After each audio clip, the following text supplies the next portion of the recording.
Hey everybody, welcome back to the Scentitar Fragrance channel. Thank you so much for being here today. My name is Benjamin and I review fragrances, colognes, perfumes, and all things scent related. So thank you so much for being here today. If you're new to my channel, a big welcome to you. And if you're a subscriber, thank you from the bottom of my heart for coming back. So let's talk about a big fragrance topic. Sometimes it's a debate. There's all kinds of people from every walks of life or every train of thought on this topic. I just wanted to open the discussion. What do you like? How do you buy? What are you interested in? And I think it's great that we all come together and we all just share what we love. That's what this is all about.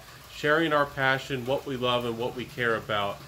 So, again, first off, before I even jump into the topic, I'm not, putting down on any type of fragrance lover, no matter how they buy or what they wear. So, first off, there's going to be three big categories. There's going to be cheapies, there's going to be designer, and there's going to be niche.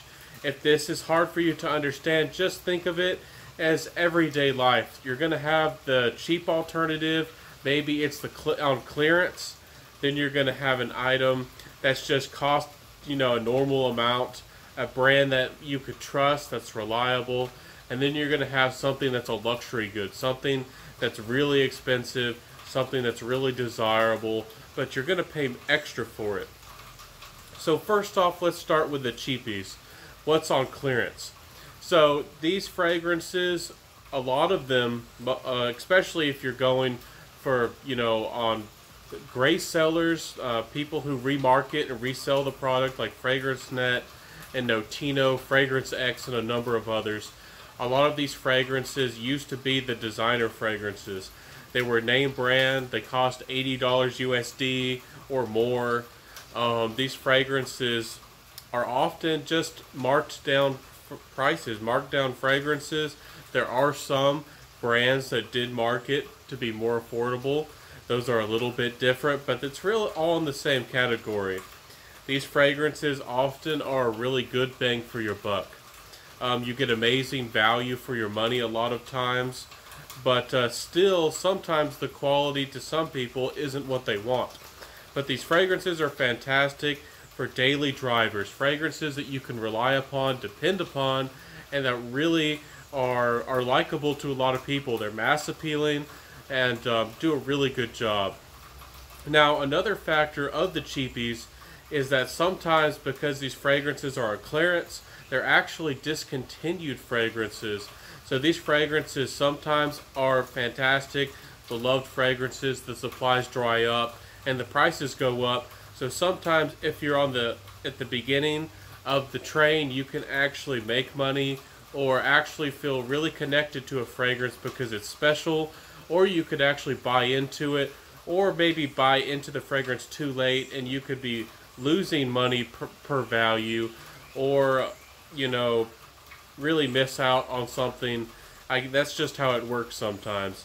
So that's all about cheapies. There's a lot to discuss there, and I'm definitely going to make more videos diving into these topics, but cheapies are really good options for good reasons. There's been so many fantastic fragrances that have become beloved, very desirable. Midnight in Paris is definitely one of those fragrances, and Aqua Amara by Bulgari will soon become one of those fragrances that's discontinued but highly desirable. And it was at one time a $25, $30-ish fragrance for a full-size bottle. It was definitely a cheapie, and it was an amazing cheapie. So let's jump into another section. This is the designer. This is the normal price fragrances.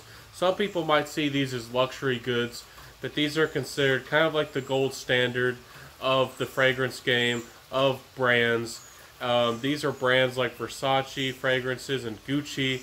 Now, some brands do have their higher end tier, privé collections, exclusive collections, but we're talking about, the $80 range, what's accessible at your average mall. Those are these kinds of fragrances. Now, these fragrances, you're going to get a little bit more variety a lot of the time, that are really mass appealing. They're going to be modern. A lot of people are really going to like these fragrances, and you can still find some that are a little bit different, that fit your unique style. But again, nothing's wrong with being really mass appealing. You can smell modern and likable. You can be on the trends. And of course, still aquatics are still very popular, but sweet fragrances, tonka fragrances especially, seem to be becoming a lot more popular. Amber fragrances are becoming a little bit more popular, as well as ouds. Those are becoming a little bit more accessible. So who knows what's going to be the next trend in the future? Maybe it's going to be, you know, spicy sweet. Who knows? So there's a lot to say in designers. They're definitely a very good option. One of the great things again is that you're going to be smelling great and modern and trendy. People are going to know that you know, went out and just smell fantastic. You can't even smell new or original if you get the fragrance early. Now, one of the setbacks is that the fragrance is likely to become so popular that you might not smell very unique anymore, even though you smell very fantastic. Now, this really depends on where you live. So, in a big city, wearing Dior Sauvage might not be a very original thing. Definitely, you'll still get compliments. You'll definitely still get appreciated in a good way, but it's just not going to be as an effective fragrance because, you know, there's per capita in a mile radius, I guess you could say, there's going to be 10 other people maybe that have that fragrance or wear that fragrance every so often. So uniqueness is definitely a factor here with these fragrances, and that's definitely going to lead us into niche real quick. But again, designer fragrances are fantastic for being mass appealing, for being trendy, for being likable, for getting you compliments, and no matter what I say on my channel, I'm never putting down on them. I still support them, and most of my collections is still designer fragrances. Even though I do like niche, there's no doubt about it that very versatile fragrances for every every situation are out there in the designer game. So let's talk about niche. Niche are more expensive and harder to get your hands on. You're going to have to go to a boutique. Bigger cities usually have these boutiques, which are smaller specialty fragrance stores, and they're fantastic if you get to sample a bunch of fragrances at once without spending your money on having samples shipped to you. So it can save you a lot of money. It can be a fantastic fragrances. Going to airports, especially duty-free big airports that have huge, fragrance selections, especially very exclusive fragrances, is a wonderful thing to do. A lot of us don't have that situation, don't have that opportunity very often, so these fragrances are often a huge risk. It's a kind of a hassle to wait to get a sample and test it on your skin, but if you get into niche, this is probably what you're going to have to get into. Blind buying a bottle of niche is just risky unless you're loaded or you find it fun to really take on a big risk and then be willing to take a more substantial loss if you resell it. That's really up to you, but not a lot of people are comfortable with doing that. So niche fragrances are fantastic though for a number of reasons, and there's a bunch of drawbacks.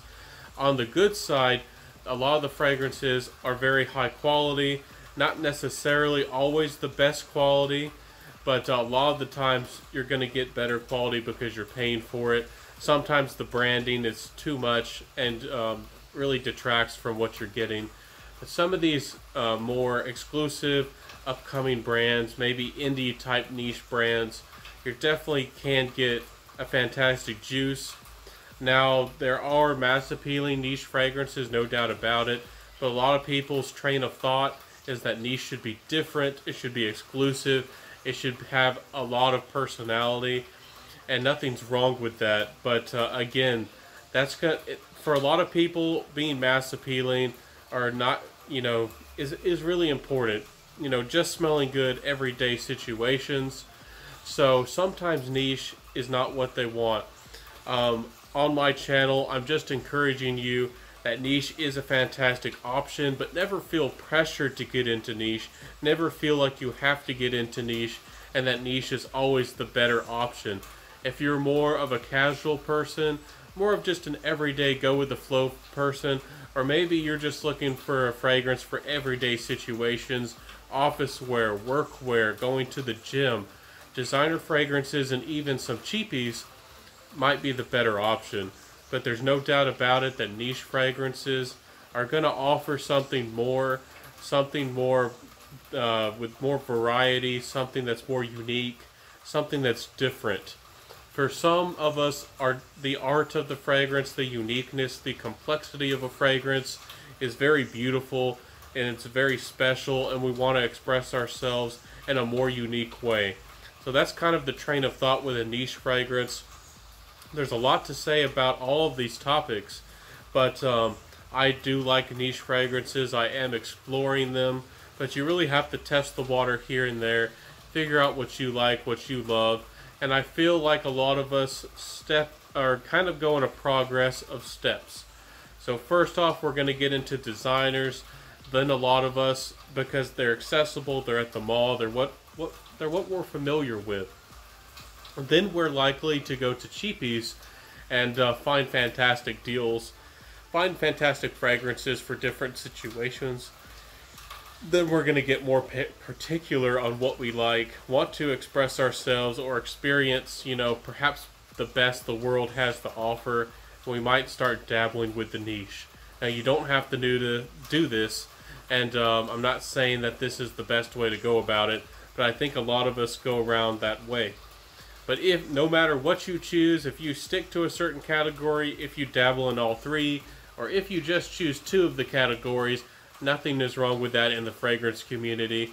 I hope we can all come together. I hope this was a great discussion. I feel like there's some divide. There's a tendency for a lot of us to want to be around or communicate with those who are similar to us. And I think the similarity is not that we like cheapies or that we like designers or that we like niche. The similarity is that we all love fragrances, that we all are into the passion of scent. It's not just a fragrant liquid.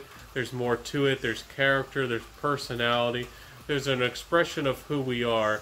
And that is so much a part of what the spice of life is, and what a part of being a human is, and the joy of our mortal, I guess you could say, experience. So this has been my fragrance discussion today. I hope it does good for the fragrance community. I hope that it perhaps has helped somebody open their eyes.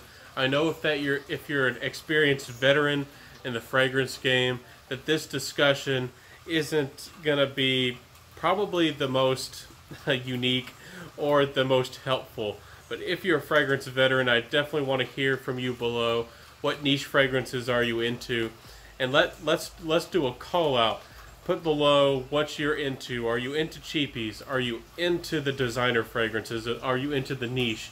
Do you dabble in all three? Do you choose two? What are you into? Perhaps share what kind of fragrance you found that you just fell in love with recently, and what you consider the fragrance. And if you want to start the conversation below, let me know if we should even label fragrances at all. Are these categories even needed? Are they ridiculous? Let me know in the comment section below. Let's get that conversation started.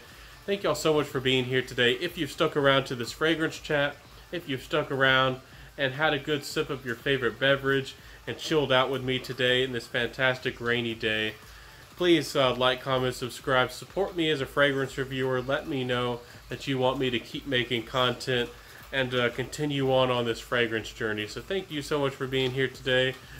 Y'all are all fantastic. I love all of y'all.